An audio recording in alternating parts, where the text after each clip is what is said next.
If you weren't around for Nintendo's E3 earlier this week, then you would have missed a lot of new gameplay for the upcoming Pokemon games, Pokemon Let's Go Pikachu and Pokemon Let's Go Eevee. This gameplay showcased us a lot of new features that we weren't really expecting in the games.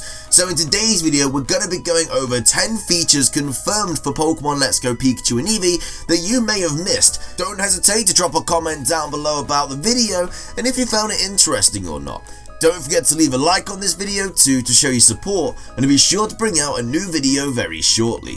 Make sure to subscribe if you haven't already to keep up to date, and follow my Twitter to updates about the channel. Both of those links can be found in the description down below. Now without further ado, let's get into the video, and I really hope that you guys enjoy. So the first feature that has now been confirmed is the fact that Pokemon learn brand new moves that they could never have learned before. This is definitely going to change the competitive scene a whole lot, because whenever new items or moves are introduced to Pokemon, it always changes a lot of stuff, especially with the fact that the competitive scene in Let's Go Pikachu and Let's Go Eevee is definitely still in the air a bit, because we don't really know that much about it. But from the gameplay, we did see the fact that Pikachu has now learned Double Kick in the new games, meaning that loads of other new Pokemon could learn some brand new moves as well, which is really cool and exciting for the competitive scene in my opinion. The next feature that I want to go over for today's video for Let's Go Pikachu and Let's Go Eevee is the fact that Pokemon now appear in places that they couldn't before. Obviously in Let's Go Pikachu and Let's Go Eevee, one of the biggest changes is the fact that Pokemon now appear in the overworld and you actually have to run up to them and then you go into the battle. However though, in the gameplay that we received earlier in the week at Nintendo's E3, it did show us running around Viridian Forest. It did also show the fact that we can now catch Butterfree and Oddish in Viridian Forest, and I'm pretty sure you're going to be able to catch Bellsprout as well. We do see this person catching the Oddish, and of course, as we all know, Oddish was not available in Viridian Forest earlier in the games, which is really cool. That means that Pokemon that couldn't really appear in places before could now be a possibility. So Pokemon such as Lapras or Farfetch'd that you could only get through trades or from people giving them to you could now easily appear in the overworld, which is really cool because it will help completing your Pokedex a little bit easier. The next feature for today's video is a very exciting one. Now, it hasn't been 100% confirmed, but it pretty much has because of the gameplay that we did see earlier in the week, and that is starter Pokemon appearing in the wild. Now, if you did miss it, this is what I'm talking about. As we can see on the screen, Bulbasaur is appearing in Viridian Forest at the very top. It's very difficult to see. Blink and you'll miss it, but there's definitely a Bulbasaur running around in Viridian Forest in the overworld. Now what that means is the fact that we might be able to catch Bulbasaur, Charmander and Squirtle just randomly in different places. Yes, they're most likely going to be rare because this Bulbasaur only popped up once in the whole gameplay that we did see, the whole 40 minutes, but that's still cool, the fact that these do have the potential to pop up. It allows you to catch all three without having to like trade or like start a new game or anything like that, which is definitely a huge factor for me and when completing your Pokedex. But that's so cool to be able to see these starter Pokemon roaming around and being able to be caught, which is really cool in my opinion.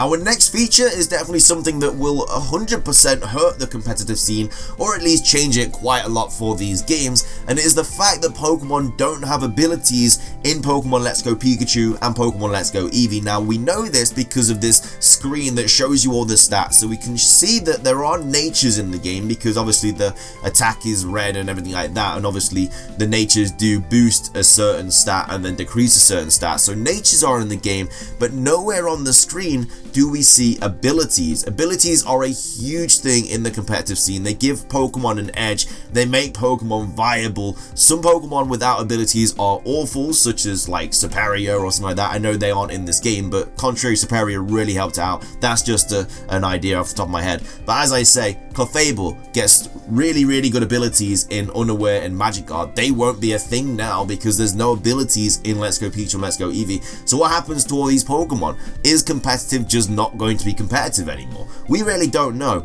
but at the end of the day, no abilities are in Let's Go Pikachu and Let's Go Eevee, as we can see from this gameplay.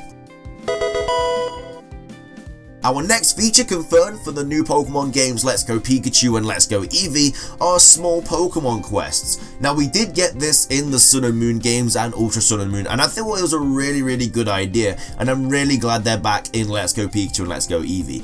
In the gameplay we did see your character run up to some random woman with a Slowpoke, and she said she wanted to check out the museum at Pewter City, and obviously she needs you to watch her Slowpoke because it's not allowed in or something like that. So what you have to do is literally stand next to the Slowpoke, and that's all the quest is. I'm sure the quests will get more difficult and actually, you know, make you move around and stuff, or maybe collect things for the person, but this is a relatively easy quest, and then you just get items for it, which is a really cool idea for me. It makes you want to kind of go up and talk to all of the different characters that you do find in the cities, and obviously these quests do give you cool items, and I would like it if they gave you rare items as well, maybe things like leftovers or anything like that, but obviously we don't know. But the fact that quests are in the game is definitely a huge good point for me, and I'm really happy to see it in Let's Go Pikachu and Let's Go Eevee.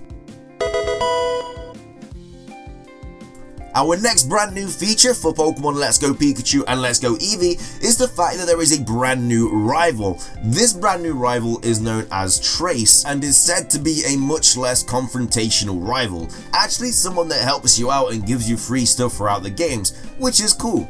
However, though, all they did say about this character is that they get scared relatively often, so it's kind of a huge parallel to what we're used to seeing in Kanto, which is Blue. Blue is a character that's always one step ahead of you, kind of just gives you the talk like, hey, I'm much better than you and everything like that. And now we've got Trace, who is the complete opposite, which is kind of crazy for me, but as we all know, these are brand new characters, they're not red and blue, so the fact that we got a new rival isn't too surprising, but it's nice that we are finally introduced to this rival, and we finally see them in Pewter City. Obviously, I'm pretty sure you see them at the very start. They're obviously going to choose the other starter, most likely. But yeah, we run into them in Pewter. So that means that obviously the whole storyline is going to be a little bit different because we don't see Blue in Pewter City, do we? We don't see him there. We see him in like Cerulean and stuff like that, and like in Viridian City to the left near the Indigo Plateau. Everything like that. But it's cool that we finally see the new rival, and it's got a different personality than Blue that we're used to. Our next new feature for Pokemon Let's Go Pikachu and Pokemon Let's Go Eevee is a really cool one in my opinion. I wasn't expecting it, but I really like the idea of it, and it's the fact that your partner Pokemon, either Pikachu or Eevee, act as an item finder. If you don't know what the item finder does, it's an item that you get given, and it basically allows you to find undiscovered items that you can't really see with your eyes. Which is really cool about this is the fact that they wag their tails and stuff as you get closer to the item. As you can see in this gameplay, Pikachu wags his tail, and then he's just like wag, and then you get close to it and then you find it, which is really cool. It just stops the fact that you need to keep clicking on item finder and stuff. It's just nice that you're already in the overworld, you see that tail wagging, you know you're close to a new item, which is really cool. It's a really nice little feature that I wasn't expecting, but I'm actually super happy with, and I think it's really going to help you out when you need items, because needing items in this game is very essential, especially with the fact that Pokemon are kind of difficult to catch, at least at the start when you're trying to get to grips with it. So I'm very looking forward to this.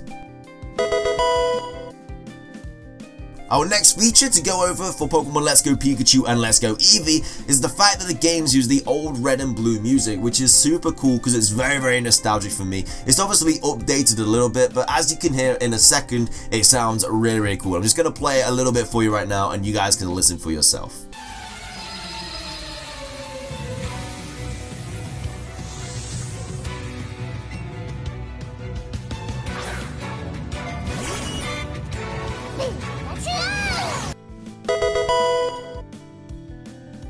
Our next feature for Pokemon Let's Go Pikachu and Let's Go Eevee is the fact that there's no PC in the Pokemon centers. As you can see from this gameplay, there's no PC to be seen, and that is because you seem to catch a Pokemon and you store it in something known as like a Pokemon box or something like that, very similar to Pokemon Go, where you just have all the Pokemon ready for you, and then that's kind of it. It obviously is a huge change that we're used to, because we're used to just going into the PC and then obviously clicking on the Pokemon that we want. You can transfer Pokemon in these games just like Go to get candies. Candies are in this game, so they've definitely taken a leaf out of Pokemon Go's book in that respect. But yeah, there's no PC, there's no Pokemon computer anywhere to be seen in the Pokemon games. It's just a Pokemon box.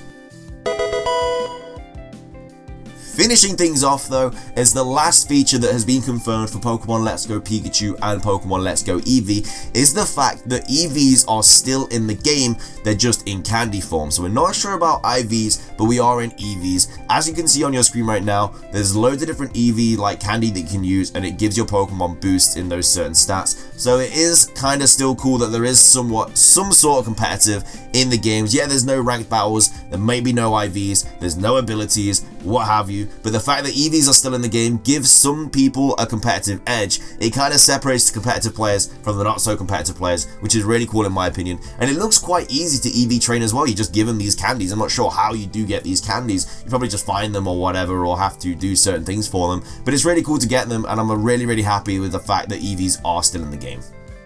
But with that though, it does wrap up today's video. I really hope you guys enjoyed it as much as I did making it. If you did enjoy the video though, please do leave a like, I would really appreciate it. Like I said at the start of the video, I would also love to hear your guys' opinions too on this subject, so be sure to leave them in the comment section below. I do have a couple other videos coming onto your screen in a second, so be sure to give them a watch if you do have the time, and also subscribe if you do enjoy my content. That's everything from me though guys, so thank you so much for watching, have an amazing rest of your day, and until next time guys, peace.